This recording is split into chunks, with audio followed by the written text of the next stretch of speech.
Hello, my name is Michael Lambert, and today I want to talk a little bit about the Prime Minister's apology. I'd like to talk a little bit about those who are lining themselves up to take over from him, and I also want to talk about someone who I wouldn't normally waste my breath on, but somebody I'd like to say a few words about, and that is Rees Mogg. So, to begin with, I think we all saw on Wednesday in Prime Minister's Questions, we saw how heartfelt and how sincere Johnson's apology was, and how much we could all see how unhappy he is that he was caught, that he's been found out. And I thought his explanations, I found all very, very convincing. Of course, we have to wait until the report comes out, until we know what we know is what we know. So it seems that this fellow, what's he called, Reynolds, at Downing Street, he sent out this invitation to 100 people, which said, "Hi all. After what has been an incredibly busy period, we thought it would be nice to make the most of this lovely weather and have some socially distanced drinks in the number 10 garden this evening. Please join us from 6 and bring your own booze." Now it's easy to misunderstand that was a business meeting he was talking about. And you can understand how the Prime Minister going down into the garden and seeing, I think 30 of the 100 people who were invited, 30 turned up, seeing them all stood around drinking and all the food on the table and all the rest of it, and hanging around for half an hour. You could easily see how he could mistake that for work. At the fact that there were 30 people there at a time when it was against the law for more than 2 people to mix, and that all over the country thousands of people have been fined for meeting in groups of more than 2. Well, that was a technicality. I mean, technically he was in the right, as he explained, and I don't think there's any complication there. I think, as he says, we have to really wait for the report to come out, and when the report comes out, then we'll all know that everything's fine. My own view is that it's very likely that the report, as did Lord Geit's report, the report is likely to say that he was unwise, but that no offences were committed. The report is being prepared by someone who he appointed, this Anne Gray, who he appointed, and who he can dismiss, and whose likely move eventually to the House of Lords will be in his hands if he's still there, which of course he won't be. So he's really got her. I mean, she's investigating her boss. I think Simon Case is going to be involved as well. I believe the report, when it's completed, will go to Simon Case, the Cabinet Secretary. He's the one, you remember, who was going to carry out the report, and in fact he started to carry out the report before he suddenly realised that he'd been at the parties, and so therefore he excused himself, and so this Anne Gray's taken over. So, well, we all look forward to that report, and I think also she's looking into the other, I think it's now 11 or 12 parties that have taken place in Downing Street when they shouldn't have. And it's all ended really with this unbelievably humiliating and embarrassing message that was sent by number 10 to Buckingham Palace today to apologise to Buckingham Palace, to the Queen, for them having held parties the night before Prince Philip's funeral. But as I say, it's all, Johnson's explained it all, and he's very, very sorry he got caught, and so everything should be fine. So let's all move on, eh? Incidentally, he was, all these things are very time-consuming and really quite important, and there's so much else that's important going on at the moment. And I've said before about how he never seems to be in the office, he never seems to be in Downing Street. On Thursday, he was due to go to Lancaster, the day after the fiasco in PMQs. He was due to go to Lancaster. It's a 4.5-hour drive there and a 4.5-hour drive back to visit a vaccine factory. I mean, he doesn't want to do the job. It's absolutely obvious. He doesn't want to do the job. He wants to be out. I mean, how can you every week, this is now a second or third time this week, out visiting people? The visit was actually cancelled because apparently somebody in his family has been tested positive. But anyway, let me talk a little bit about the people who are lining up to succeed him. Now, this is a classic catch-22, because if at the moment you want to be Prime Minister, with all the mess that's going on with the Brexit, with Northern Ireland, with the huge rise in the cost of living and endless problems, you have to be mad. And nobody who is going to be Prime Minister should be mad. But they want to do it. And so I just wanted to run through some of those who are in the running. I had a look at the betting for these people, and this is who they are in order. I'll just go through the first four, because otherwise it gets quite boring. I mean, there are apparently about 10 of them, including people like Patel and Raab. I mean, can you imagine? Anyway, the favourite is Sunak. Now, he's been quite smart, because he's kept out of the way.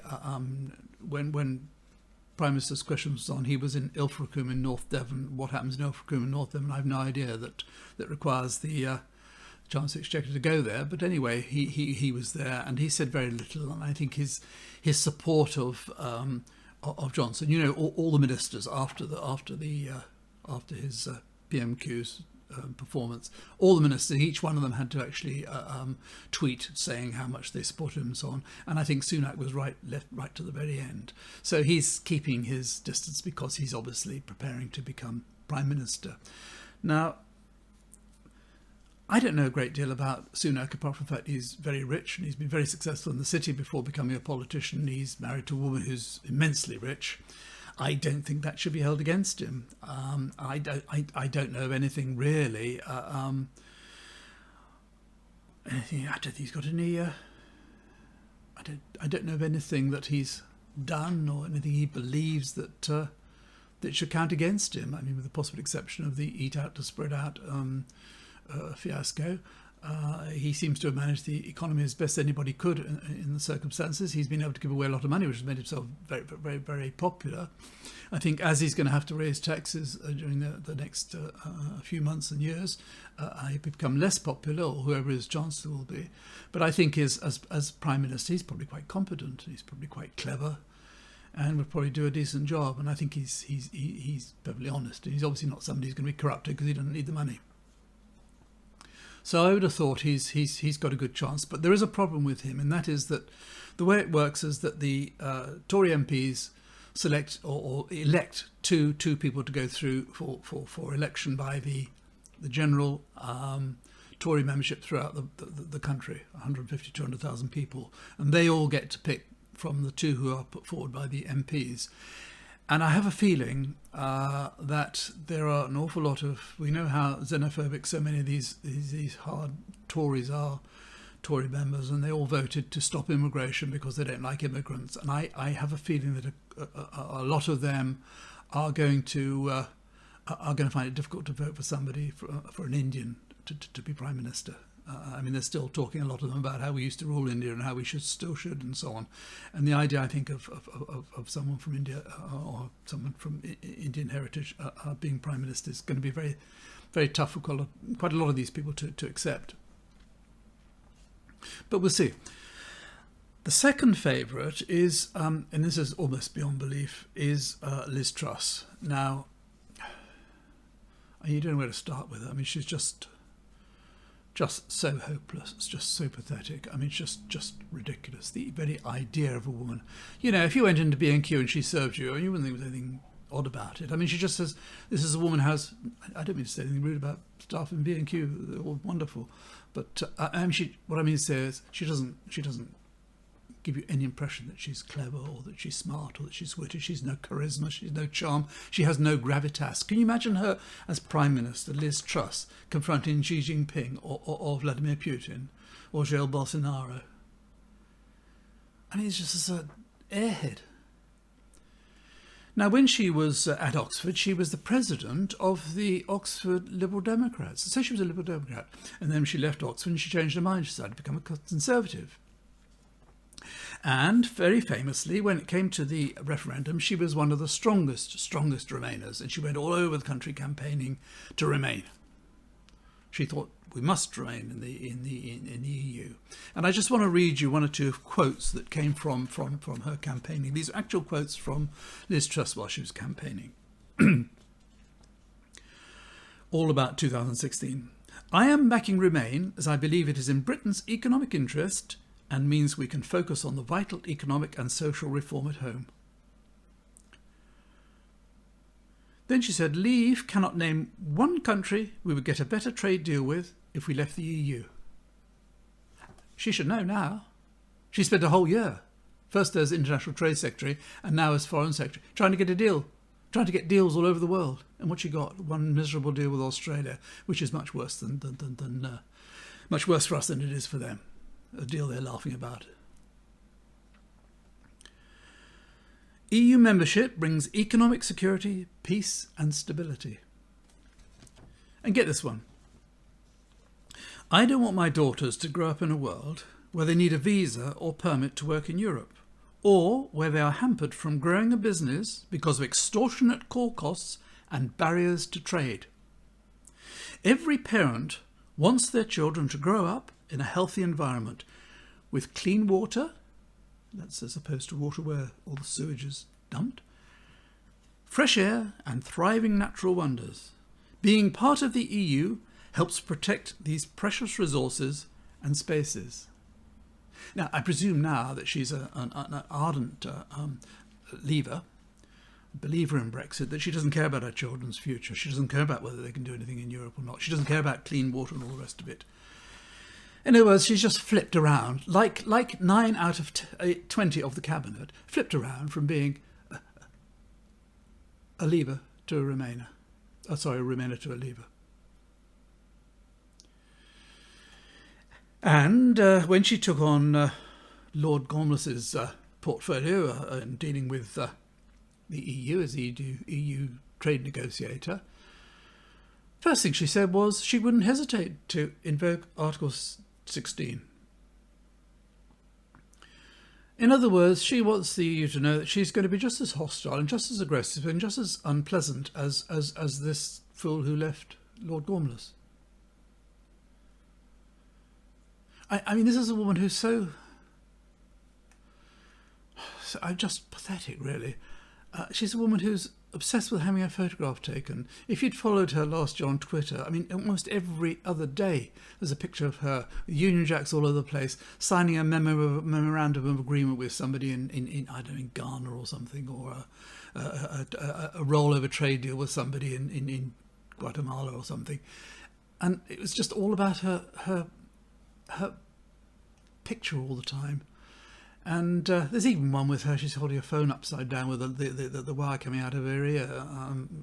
Perhaps she was phoning Australia, but this is a lightweight, a real lightweight. The idea of her being Prime Minister, the idea of her confronting all the difficult issues that have to be confronted is laughable, absolutely laughable. Now the third favourite is somebody who I think maybe has a chance, and I think is a bit of a dark horse, but I of all of them, I would choose any time, and that's Jeremy Hunt. I think he's a decent guy. I think he's straight, and I think there's quite an interesting image of Parliament when all the opposition benches were wearing masks, and none of the Conservative benches were wearing masks. And the only two on the Conservative side were Jeremy Hunt and Theresa May. And I think whatever you could say about Theresa May, I mean, she was a terrible Prime Minister, but she's a thoroughly decent, honest woman. And I think the same about Jeremy Hunt. There are a lot of people I know that be putting in the comments about how he did this, that and the other as Health Secretary. That's as maybe, but I don't think he did anything dishonest, and I don't think he's competent, and I very much hope he comes through, and I suspect he might do, because I think he's the sort of person who will appeal to the Tory members throughout the country. His only problem is that he's got to get enough backbench support to be one of the two to be put forward. And the fourth one, the last one I'll talk about in terms of candidates for Prime Minister, whose fourth favourite is Michael Gove. Now, Michael Gove, I think, is a very clever man. I think he's quite sharp. He's quite clever, quite intellectual, and I think he is probably a very good manager. I think he probably would make. He probably wouldn't be bad as Prime Minister. But he's got a problem, and that is this, and this is something which is quite interesting. He got involved in the PPE scandal, and I have a feeling that this PPE stuff is going to start unravelling. Once there's a change of Prime Minister, everything is going to be blamed on Johnson, and a lot of these things are going to start unravelling and come forward and be looked at again and again. I think PPE is one of the areas that people are going to start focusing on. The absolutely amazing and wonderful Good Law Project is pursuing as many as they can of these cases, but there's a limit to what one group can do. But anyway, there's a firm called Mellor Designs. They're based in Bedford, owned by a guy called David Mellor.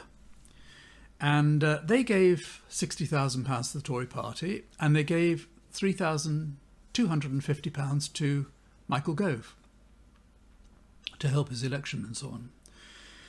Now, when it came to PPE, they thought, well, we'll have a stab at this. They are actually fashion designers, I think, or manufacturers, fashion manufacturers. They make clothes.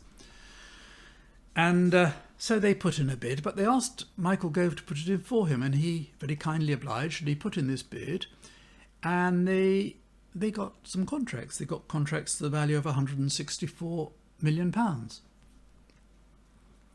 Now, remember that Mellor Designs is one of dozens and dozens and dozens of these companies who got contracts in PP supply, which they'd never done before, simply because they knew a minister who put the name forward.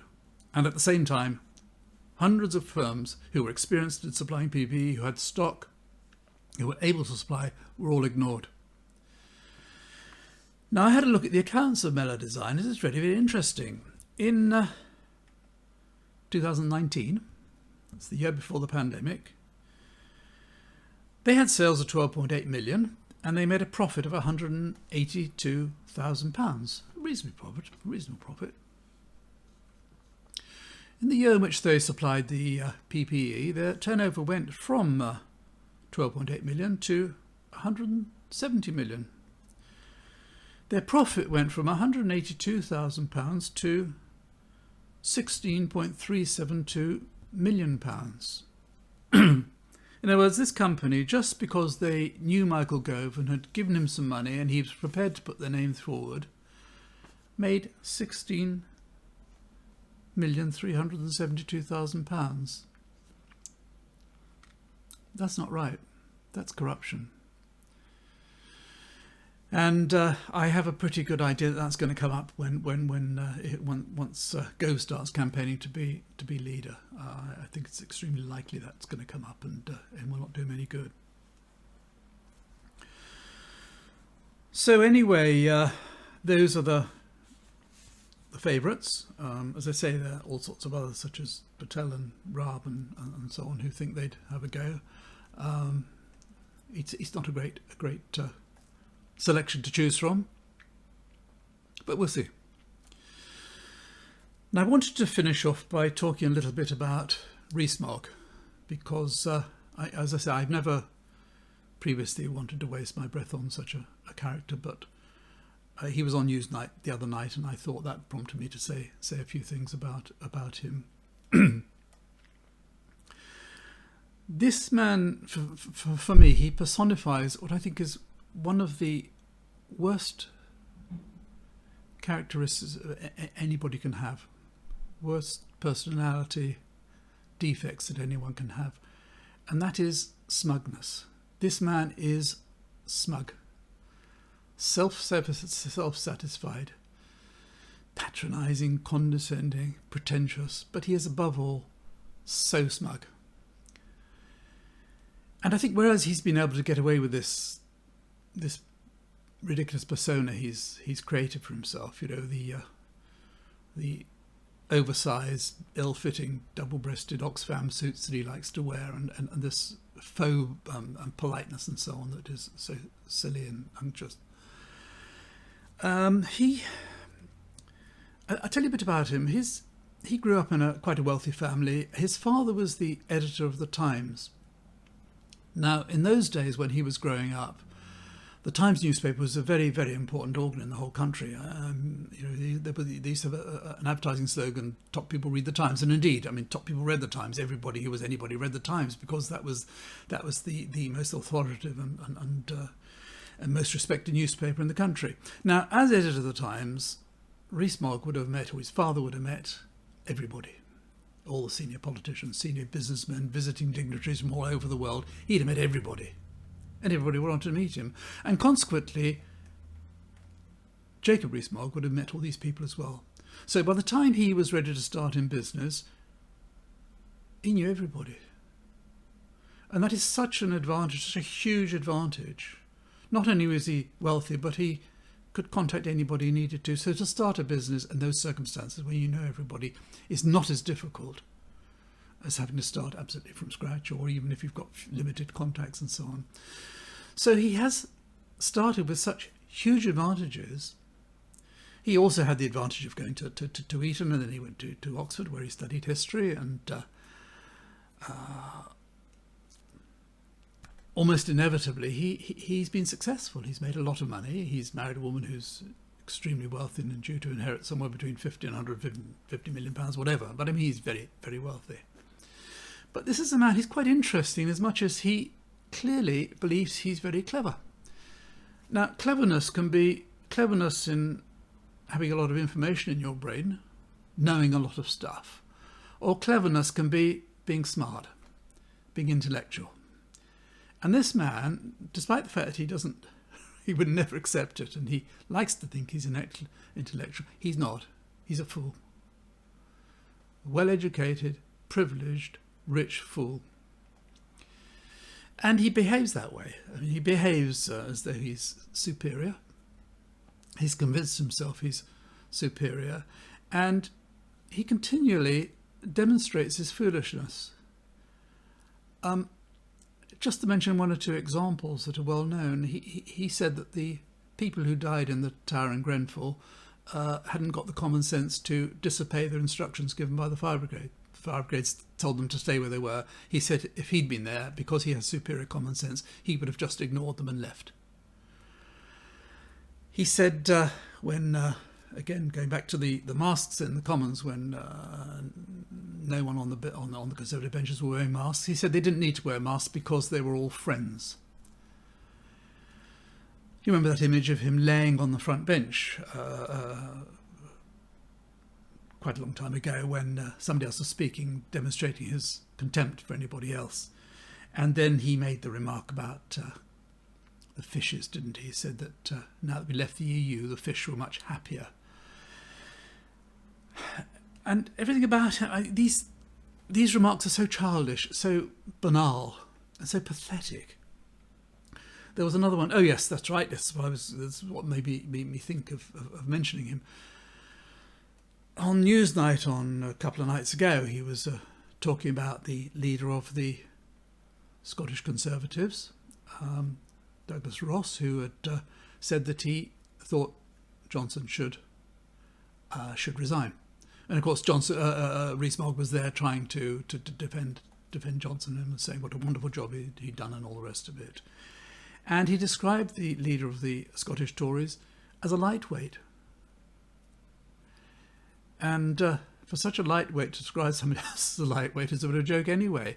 But that, of course, immediately put a division between the London Conservatives and, I know he put his foot in it, and the Scottish Conservatives, and of course help the movement towards Scottish independence, because it annoyed so many people that someone so senior in government should make such an insulting remark. This man is an absolute fool. He's now leader of the House of Commons. He's never going anywhere else. When Johnson goes, he'll go as well. He'll go away and he'll spend his life counting his money and thinking he's very, very, very clever and talking down to the little people, the people he promised would have cheaper food, clothing and footwear once we left the EU. And he'll never be much heard of again. He's really as a nobody. But the fact that he is so smug is what I'm afraid I find just intolerable, insufferable. Nobody has a right to be smug about anything, especially somebody who's been given so much privilege to be smug about. Anyway, that's really what I think about it. And until next time, if you've watched this far, thank you very much indeed. If you haven't already subscribed, please do so. And if you wouldn't mind liking, I would much appreciate it. Bye-bye for now.